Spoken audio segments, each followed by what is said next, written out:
This is Bree Garrell, and you're listening to the Black Studies Podcast, a Mellon Grant-sponsored series of conversations examining the history of the field. Our conversations engage with a wide range of activists and scholars, senior figures in the field, late-doctoral students, and everyone in between, culture workers and political organizers, in order to explore the cultural and political meaning of Black studies as an area of inquiry and its critical methods.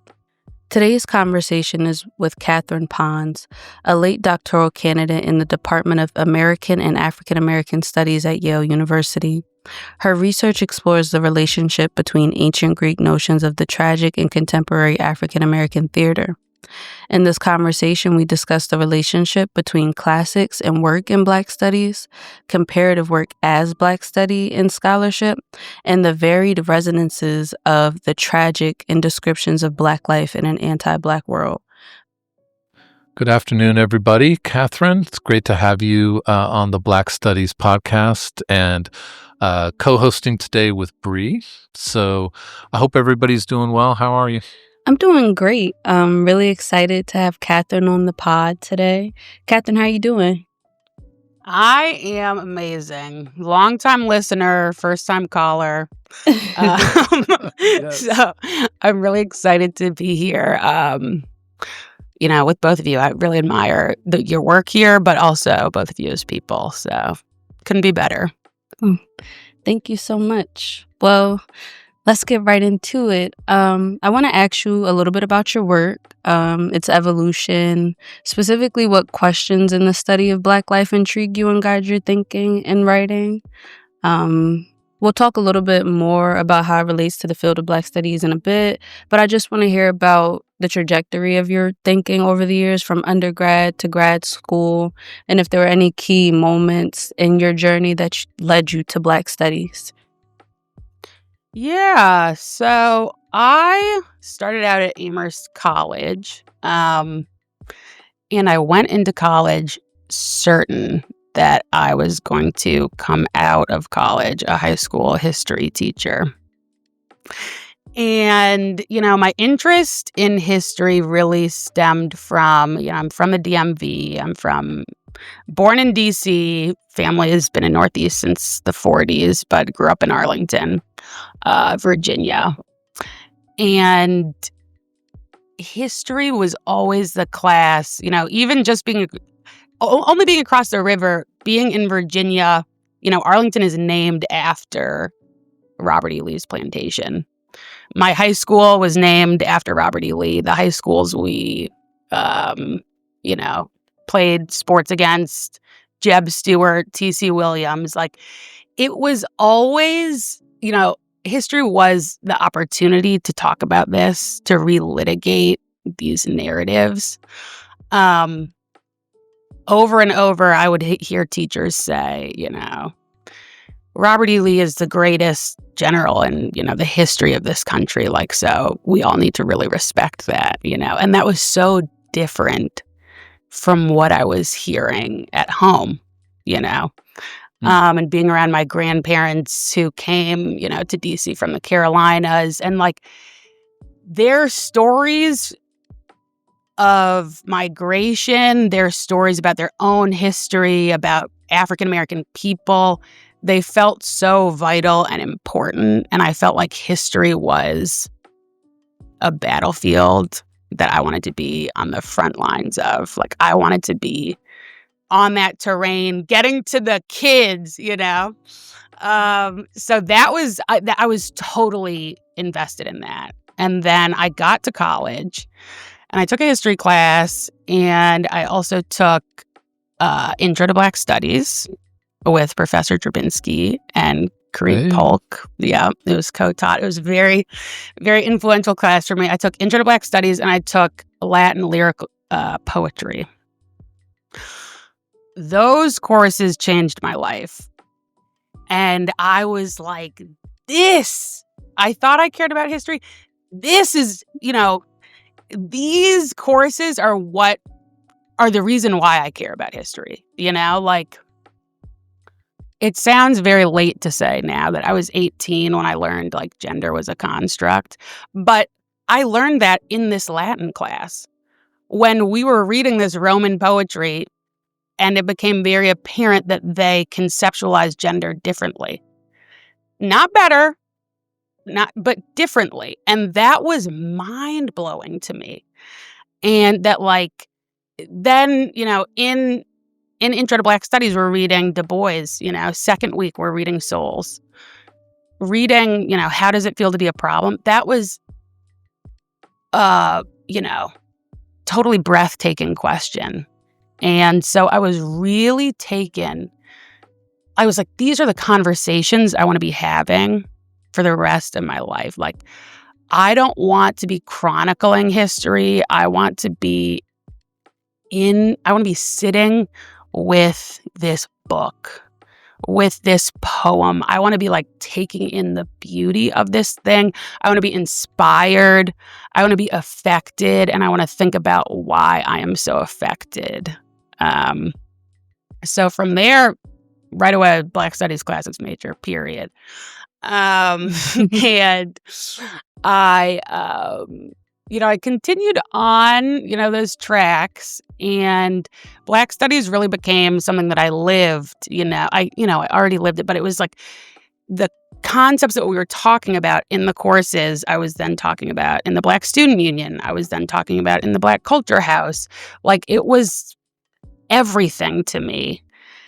And, I enjoyed what I was reading in my classics courses, but Black Studies really became everything to me. And I was applying that deep thinking to what I was reading in classics. And when I got to my junior year of college, I took an African American theater course. And that was really the next change, because I was like, okay, no, I don't really want to do history now. I don't know, like, what my direction is going to be, like, long-term in life. But taking that class and reading plays that came out of the Black arts movement, and this is a movement trying to define a Black aesthetic, trying to assert Blackness in this really, like, profound, loud way. Why am I reading all these plays? And, like, I'm like, yo, this is reminding me of the tragedy I just read in my Greek class. Like, every time, like, I'm reading, Funny House of a Negro. I'm reading, Amiri Baraka's work. And I'm like, this is so, like, what they're doing with masks, what they're doing with the chorus. We're reading Susan Laurie Parks, what she's doing with violence, that I was like, this needs to be talked about. And there was really, I found that it had been being talked about, but not nearly enough. So that was, from there, I was like, okay, I'm going to go into, academia. I'm going to write the books I want to read. Yeah. So then it was still, you'd be surprised, I'm still fairly, like, early on this journey that I'm talking about. From there, I went to Columbia for my master's, and I took diasporas. It was a comparative diasporas and translation course, and it was taught by Karen Van Dyke, who was a Greek professor, and then Brent Hayes Edwards, who wrote Practice of Diaspora. So it was like, it was a course that was tailored to me. I felt it was it was crazy. And we got to workshop our own translations, and I really began to think about translation capaciously, and it means, to carry across. To translate is to carry across. But with everything we carry, we also, like, leave behind, So I started thinking about translation as a creative process, a rendering, but also a rending. And I really, I know we are going to get to this down the line, but part of what I do in my research now is a lot of critical translation. So I guess it was long-winded, but I think a lot about, to the key questions I return to. I think a lot about aesthetics, like how are we asserting, Blackness, but then using these tropes that the West has retroactively, assigned as white. Yeah. I love that. I mean, of course, I love that Korea and I, had this effect, intro, the reading room in Cooper House across the hall from my office. Those were good old days. In Korea, if you're listening, you got to grieve to Tom on the podcast. Got to get him on the podcast. Yes. But I was really struck by, a number of things in that, beyond my own name, I promise. But I was really struck by this sort of battlefield problem, right? Sort of thing that caught you about Black history, about Black struggle, about being Black. But also this curiosity that came around literary resonances across geographies and millennia at a certain point. And so that, for me, that's such an interesting kind of engagement with the two sides at the very founding of Black studies, right? That it's, one of its principles or sort of motivations in its founding was a demand for a place to study the Black intellectual tradition, that students weren't seeing this kind of work being done in disciplines. And so Black studies was going to be where you could learn Black literature, art, history, sociology, etc. And, I think that's part of how we imagine Black studies, even today, not even today, but today, and across its history of 55 years, is thinking about the intellectual tradition and embellishing it and extending it and so forth.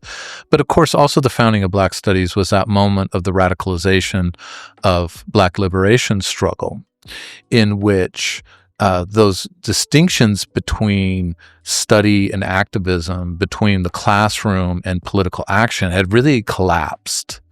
And so there's also that political imperative at the heart of Black studies that, says, that Black studies is about adopting a relationship to a liberatory politics. And so when you were talking about the battlefield, you're like, I want to do this. Teaching is an activism. I think we underplay that sometimes. And the right wing certainly knows it, and that's why they fear us so much. But that sense of political prescription, but also the descriptive work of literature, historical study, and so forth.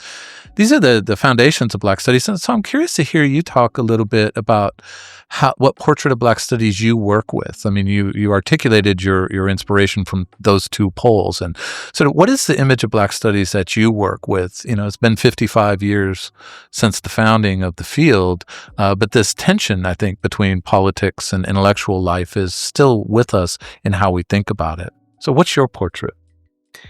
Yeah, I don't want to gaslight you. I do acknowledge there is a tension, but I do think that it's a productive tension. And I think these two strains of, Black studies is history work hand in hand. I think that I'm trying to conjure an image of it, like there are two wings on a plane, and that plane is headed towards Black liberation. That's how I think of it. And you can't have one without the other. And I think that African American studies, as opposed to Black studies, can be, can be separated from this political agenda of liberation. I do not think Black studies can be. And even if, what someone is writing about seems relatively esoteric or, not so overtly pragmatic, I think what makes it Black studies is that it's the material that goes towards building a larger collective consciousness. And that is, what we need to move towards liberation. And I loved your point about, the right wing certainly knows that there's not this distinction between teaching and activism. And being around classic spaces has really solidified that knowledge for me. Over and over again, I'll see classics professors thinking their work is totally apolitical. I just think about particles in Homer, or I just think about, meter in Virgil, right? But it's like, okay, then how come white nationalists are citing you? Like, you can't act like that's an accident if it keeps happening again and again and again and again, right? Absolutely. So people deny this connection at their own peril. I think it's actually very dangerous. And I think what is so refreshing about Black studies is that it embraces the political. And that's another thing that I really learned at Amherst with I took research in Black studies with Professor Castro Alves. And he was like, you kids are kidding yourself. If you think, any of this is unbiased, lean in, like say something meaningful. And that was so impactful to me. I love that. Yeah. So getting a shout out on the podcast too. This is great. I just have to have a moment of like old school Amherst College. So. Thank you so much for that, Catherine. I really appreciated when you drew the image of like the plane with the two wings headed towards liberation and the necessity to embrace the tensions within Black studies, especially with the tension between it being something that is really activist on the grounds, kind of getting away from the institution, and then also it being a really rich intellectual tradition that we need to continue theorizing and working through. And with that being said, I'm curious to know, how do you see your work in relation to the past of Black studies, and even now, like how it's opening up new horizons, pushing boundaries? Because as we know, your work is invested in like a mix of like literary and cultural studies. There's the critical work on history and language, as well as a mix of different historical sensibilities, which create this really potent insight for you to bring to your work and your studies. So I say all that to ask again, how do you see your work in relation to Black studies pushing different boundaries and opening up new horizons? Thank you. And thank you for repeating the key questions in that.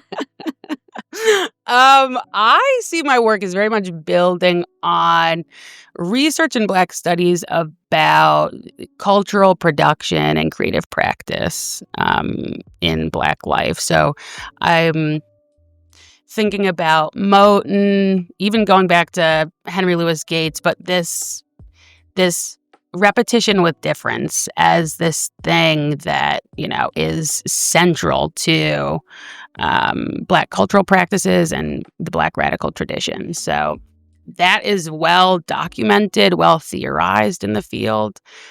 But there is this, there's a huge opening to discuss this in the context of how Black people take up the classics. So, just in the same way that African Americans call upon, surrealism, or, in the Francophone world too, they're also doing this with tragedy. What are they also doing, with Greek myth? And so it really fills in. I aim to fill in some of that kind of dearth, but also it pushes boundaries in terms of, my research is specifically right now, my dissertation is on African American expressive art and Greek tragedy. And there's a real anxiety, rightfully so, about talking about Black people in tragic terms, right? The tragedy of the Middle Passage, the tragic mulatto, the tragedy of the unarmed Black man, right? It's this constant casting of this colloquial tragic as downtrodden, pitiful. But I'm really asking, okay, what happens if we turn, instead of running away from this tragedy, like what happens when we turn towards it? What can we learn? What can be gained This is again and again, there are these resonances, and some applied by white people in very, dubious ways. But you also see foundational thinkers like W.E.B. Du Bois, thinking very clearly with tragedy, right? He's thinking very clearly with, in the first chapter of Darkwater, he talks about being bullied by his white classmates and feeling bad for them because he, unlike him, they didn't have this quest for the Golden Fleece. He was on this quest, right? He is talking about Jason and the Argonauts in that moment, not because he's like, oh, maybe a white person will read this and understand what I'm saying. He's saying this because he's part of this intramural conversation about, we have this quest. And so often, Black engagements with the classics are discussed as if they are appeals for a white audience, right? And I'm really arguing there's something more going on. I think it's really a slap in the face, honestly, to Black creatives, to say like, oh, you're only doing this because you hope, a white person will pat you on the head. No, actually, like you read Adrienne Kennedy's memoir, she talks about, people who led to my plays. She talks about Antigone and Electra. She was like, what does she say? She goes, I made them my friends. When they had problems, right, back in the time of Greek heroines, women's problems mattered. I knew I mattered because I read about their problems and they were the same. And so this is this really organic connection, in the 20th century. Before that, like, we're not seeing representation in like the schooling of African Americans, right? So it's like, who are young Black people identifying with? A lot of the times it's classical figures, right? So that's something that's real. And then they're having, these extended conversations and dialogues with these figures and with each other about these figures, etc. So, This is interesting. Just on that last note, when you said slap in the face, it reminds me of, I have an essay or a chapter in a forthcoming book on this, but how Leopold Senghor used the word assimilation to talk about his relationship to European thought. And basically the sort of ethical and political imperative behind that was, he was like, Africans, he's obviously Senegalese, so he's speaking from an African perspective, but he says, we assimilate European knowledge. We're not assimilated by it. We can take it in. Yes. And like every assimilation that's taken in, it's a digestion. It becomes a part of your body, right? It's not always poison, especially if it's, my metaphor, but, seasoned and cooked and whatever, right? Transformed.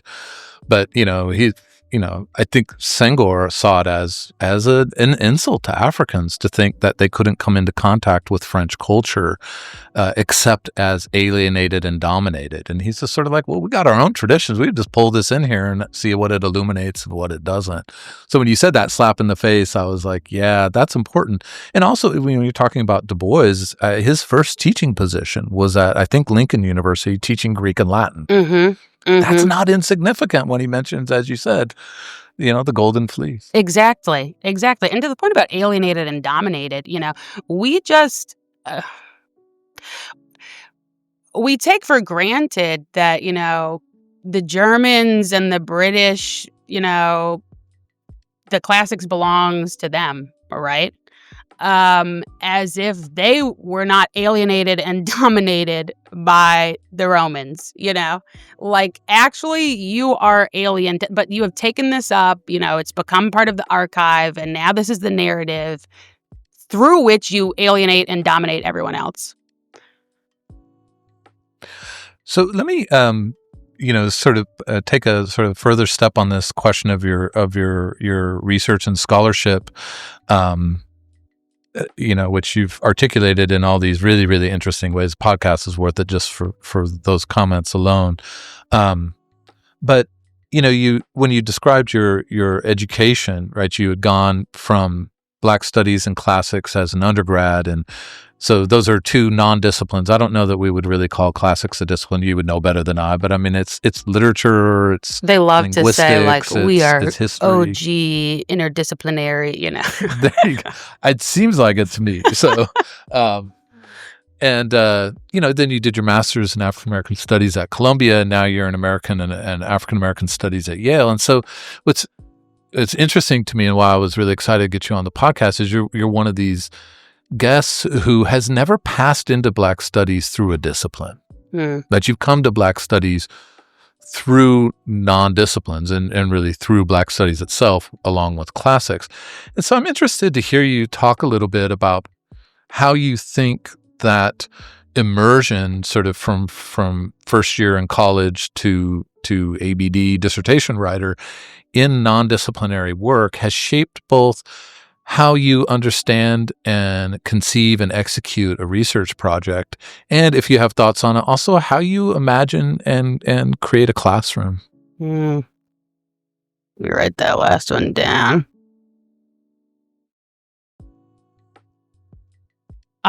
Central to both my experience in Black studies and classics has been close reading, and that has been what I carry across all of my work. Close reading and, as I said, critical translation.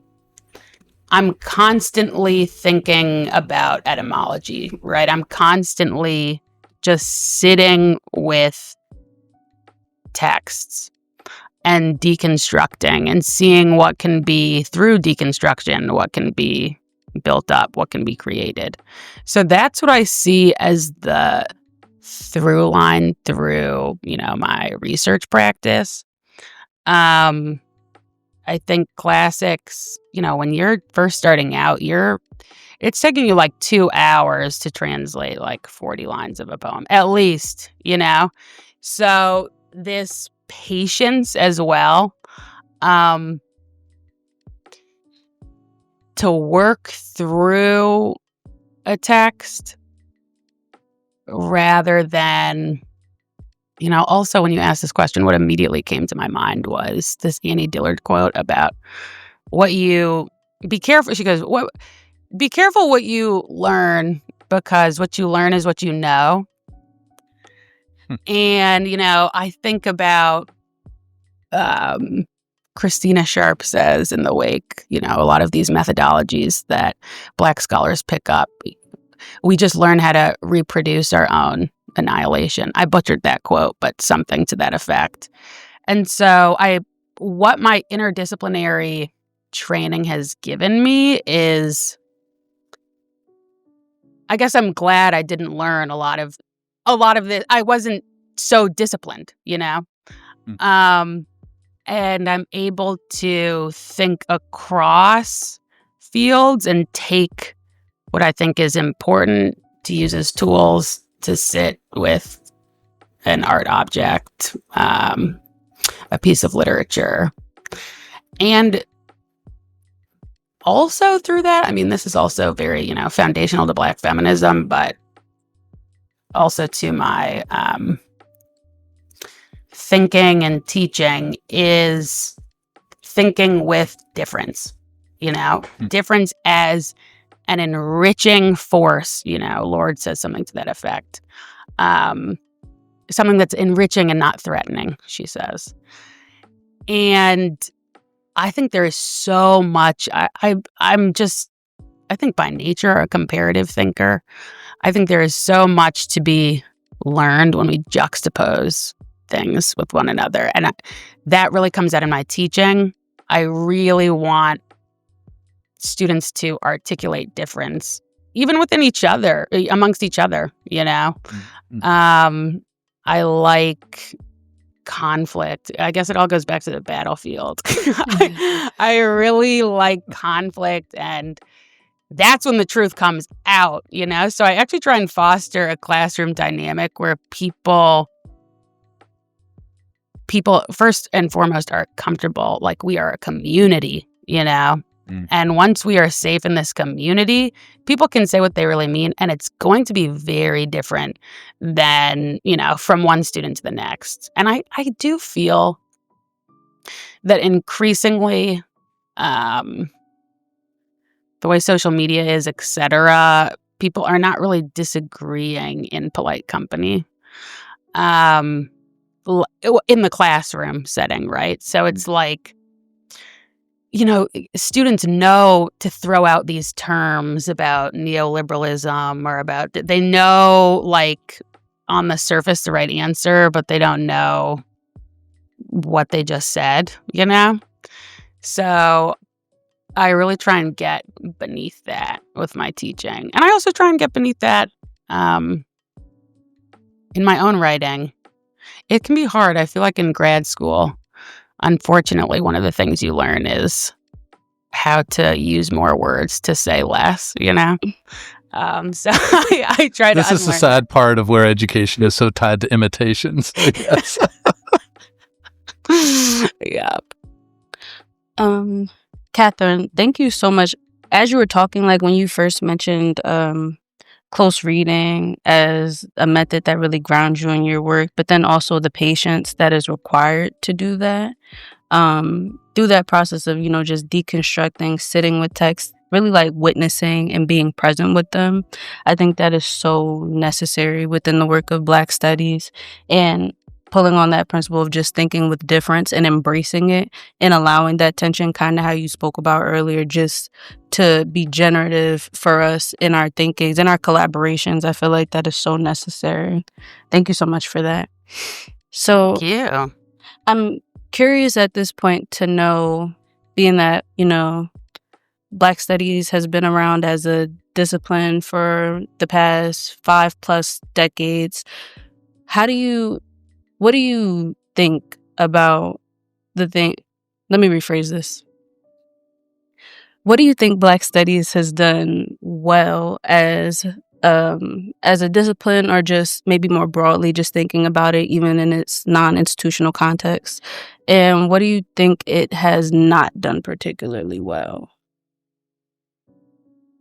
I think this is always such a revealing question. As a longtime listener, I love this question.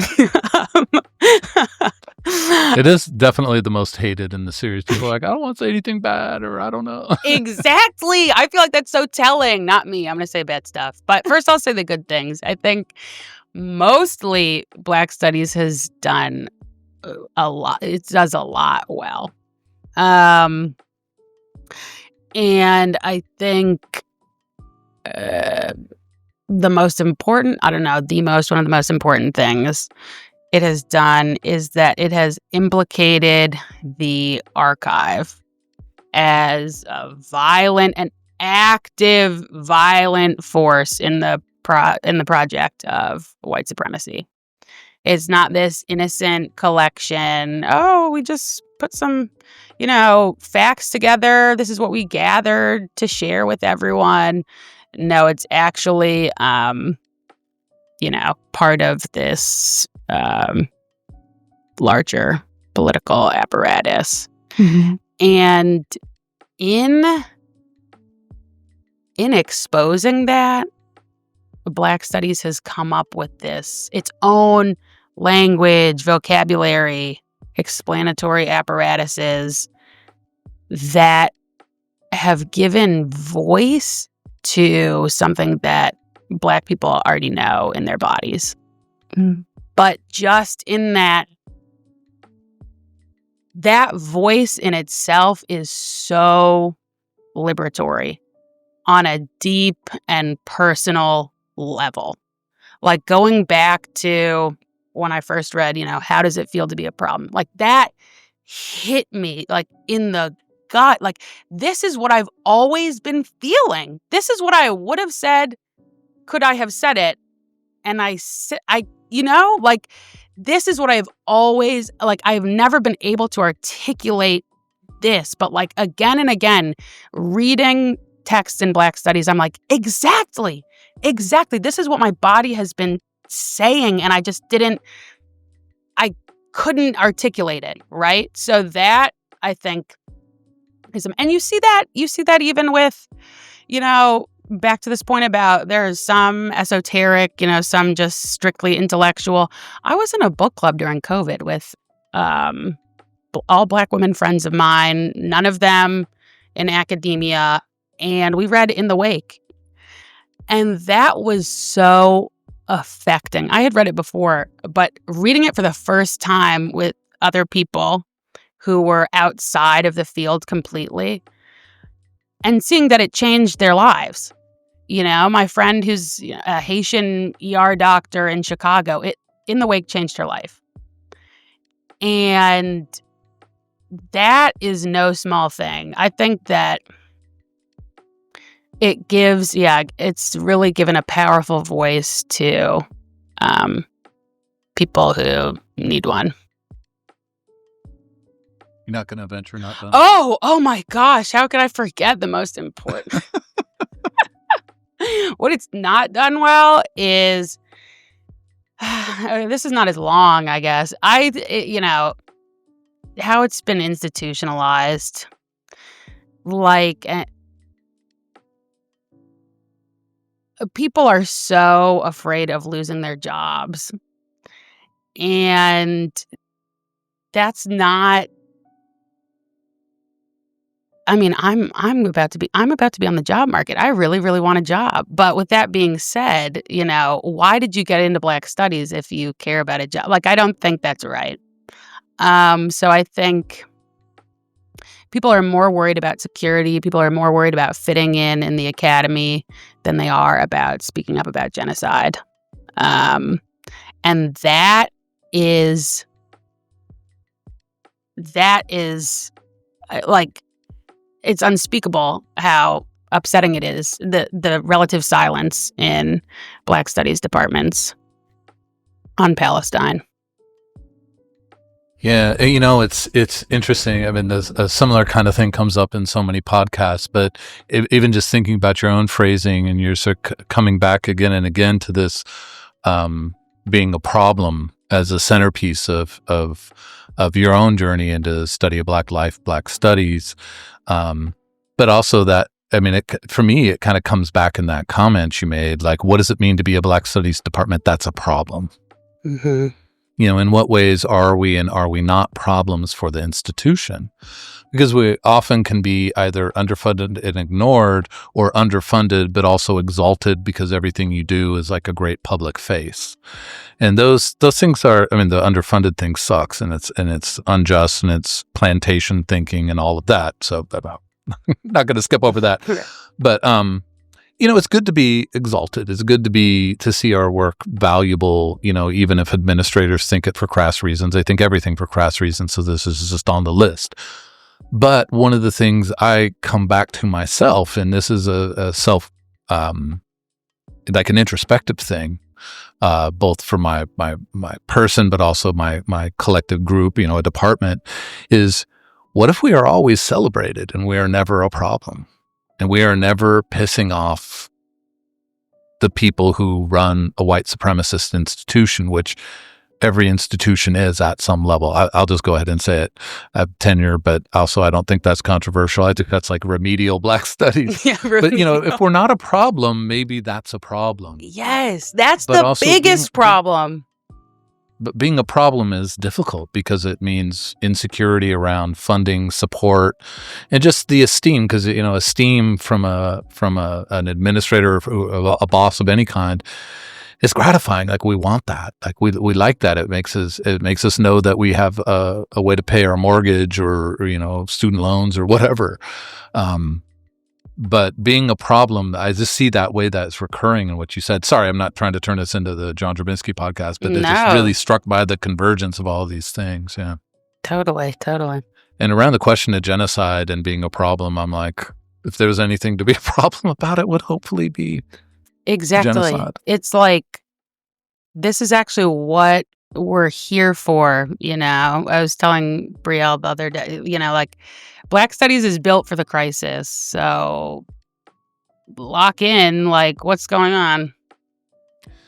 I think we're built for the crisis, but just like somebody who worked out really hard, in their younger days and then got slovenly, I worry sometimes we've gotten slovenly, myself included. So I guess we're about to find out. Right. Well, let me ask a final question and sort of put you back at the center of the conversation. Thinking in the frame of Black studies, 50-something years later, in that frame, what was the issue you would want us to all be thinking about, or what's the question you would want us to all be asking? Okay, I am going to ask you all to be asking this question that I'm mulling over in my dissertation chapter, because of course I want help on my dissertation. That's good. I like that. I like that approach. Go ahead. But also more that I think this is such an affecting question. So right now I'm working on this chapter, and it is about Euripides' Bacchae and Sun Ra's 1974 film Space is the Place. And I'm thinking about the chorus, and I'm thinking about Afrofuturism, and the film begins with the image of the spaceship flying through the cosmos, and the singer in Sun Ra's orchestra is chanting, "It's after the end of the world. Don't you know that yet? It's after the end of the world. Don't you know that yet?" And with each iteration, she's changing the way she's modulating her voice, her words, the emphasis. So like the question hits differently every time. But for me, it's like, yeah, don't we know that yet? Don't we know that the Middle Passage ruptured the world centuries ago? Don't we know that we are careening through the abyss? And if we do know that, what are we going to do? What are we going to say? What are we going to write? How are we going to love? It's after the end of the world. Don't you know that yet? Beautiful. That's a great place to wrap up. That's an incredible question to sit with, Katherine, especially because it calls us in to consider how we're even thinking about time and how we're situated within it, and how we're empowered with that knowledge to kind of do differently, or to even just imagine in these really different ways by accepting, that the catastrophe, that the things that we may feel are looming have actually happened, and we've lived through them, and we've evolved, and things have changed, and we're adapting and growing and all this stuff. So that's a question I'm going to sit with, because I think that's something really brilliant to ask of us. Thank you so much for speaking with us today. It's been fantastic. Really honored to have you on the pod. And I hope you enjoy the rest of your day. And I look forward to the pod being out soon. And when it's out, please share it with your folks, your peers, on however you may. But thank you so much for coming on the Black Studies podcast. Thank you so much for having me. It's been, I said at the outset, I was so excited, but it's exceeded my expectations. Oh, that's lovely. All right. Have a great rest of the day, you guys. You too.